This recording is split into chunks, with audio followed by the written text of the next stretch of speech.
চন্দনা বাউরির অসম্মানজনক উক্তি প্রত্যাহার করতে হবে।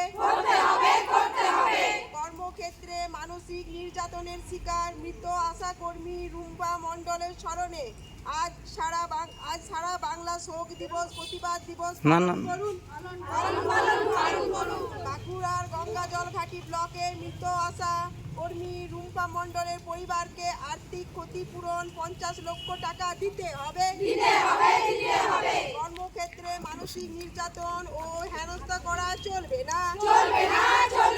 আশা কর্মীদের নিরাপত্তার ব্যবস্থা করতে হবে। অতিরিক্ত কাজের চাপ দেওয়া চলবে না। কর্মরত অবস্থায় মৃত্যু হলে আশা কর্মীর পরিবারকে 5 লক্ষ টাকা দিতে হবে।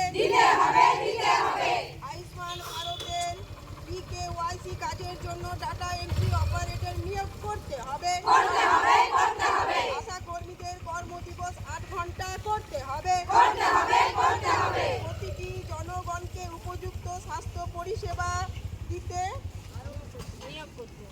আরো স্বাস্থ্যকর্মী নিয়োগ করতে হবে। পশ্চিমবঙ্গ আশা কর্মী ইউনিয়ন জিন্দাবাদ। AIUTU জিন্দাবাদ।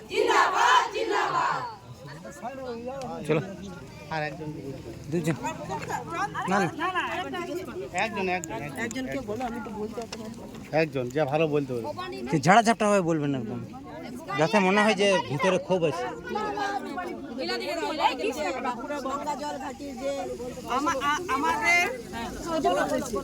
আমাদের সহকর্মী আমাদের সহকর্মী রুম্পা মণ্ডল বাঁকুড়ার গঙ্গাজল ঘাটি ছিলেন। উনি যখন কর্মরত অবস্থায় ওকে বাঁকুড়ার বিধায়িকা MLA মহাশয়া চন্দনা বাউরি মানে অকথ্যভাবে নানা রকম কথা বলেছেন। চোর মানে আমরা চুরি করে চাকরি পেয়েছি বা চটিচাটা এরকম ধরনের ভাষা বলেছেন এবং এতে উনি খুব মানসিক চাপ নিয়ে নেন এবং তার কারণে আমাদের মনে হয় তার কারণেই ওনার মৃত্যু হয়েছে। যার কারণে আজকে আমরা সবাই এখানে উপস্থিত হয়েছি তার আত্মার শান্তি কামনার জন্য এবং প্রতিবাদ মিছিল করার জন্য। কি দাবি রয়েছে আপনাদের? দাবি রয়েছে যে আমাদের ওপরে এরকমভাবে চাপ সৃষ্টি করে কাজ করা যাবে না। আর ইকোয়াইসি কাজ আমাদের প্রচুরভাবে চাপ দিয়ে করানো হচ্ছে। আমরা সবাই এই কাজে পারদর্শী নই, কেউ পারছি কেউ পারছি না। তখন আমাদেরকে মানে আমাদের স্বামী বা ছেলে বা মেয়ে কাউকে সঙ্গে নিয়ে কাজ করতেই হচ্ছে। আমাদের দ্বারা এই কাজ করা সম্ভব হচ্ছে না। যদি আমাদেরকে জোর করে এই কাজ করা হয় তাহলে এরকম ঘটনা হয়তো ঘটতেই থাকতে পারে। কি বাধার সম্মুখীন হচ্ছেন আপনারা? কি বাধা? মূল কাজ আমাদের যেটা মূল কাজ মা বাচ্চাদের নিয়ে, সেটা থেকে আমরা দূরে সরে যাচ্ছি। এমনভাবে আমাদেরকে এই কাজটার মধ্যে জড়িয়ে দিয়েছে যে আমরা নিজেদের কাজটাকে ছেড়ে এই কাজটা সকাল থেকে সন্ধে পর্যন্ত রাত অবধি আমাদেরকে শুধু এই কাজটা নিয়েই ব্যস্ত থাকতে হচ্ছে। আমাদের মূল কাজ থেকে আমরা সরে যাচ্ছি। এতে আমাদের ফিল্ডে অনেক রকম প্রবলেম হচ্ছে। কি নাম আপনার? আমার নাম শকুন্তলা গোপ।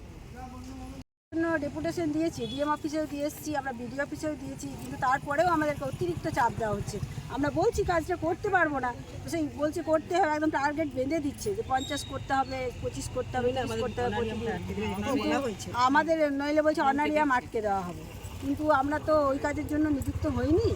আমরা শুধু মা বাচ্চা দেখার জন্য নিযুক্ত হয়েছি। আমরা মা বাচ্চার কাজ করতে পারছি না, আমাদের প্রচণ্ড অসুবিধা হচ্ছে।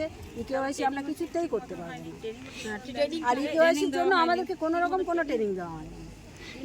আজ আপনাকে একসঙ্গে বসি একটা বলে দিয়েছে দেখিয়ে দেবো ওইরকমভাবে দেখিয়ে দিয়ে একটা মোবাইলের কাজ কেউ শিখতে পারে, আমরা তো পারবো, শিখতে পারবে। আজ আপনারা বিডিও অফিসে কি জন্য উপস্থিত হয়েছেন? আজ আমরা এসেছি চন্দনা বাউরির যে এই ইকেওয়াইসির কাজ করার জন্য তাকে যে অতিরিক্ত মানসিক চাপ দেওয়া হয়েছিল, তাকে যে অপমান করা হয়েছিল, যে তাকে মৃত্যুর দিকে ঢলে পড়তে হলো, তার মৃত্যুবরণ হলো, আর তার যে আত্মার শান্তি কামনা হোক, এই জন্য আমরা শান্তি কামনা করার জন্য আমরা আজ প্রতিবাদ মিছিলে নেমেছি। বিডিওর কাছে কি দাবি জানিয়েছেন আপনারা? আমরা বিডিওর কাছে দাবি জানিয়েছি যে আমরা ইকেওয়াইসি করতে পারবো, এরকমভাবে মানসিক চাপ দিলে আমরা করতে পারবো।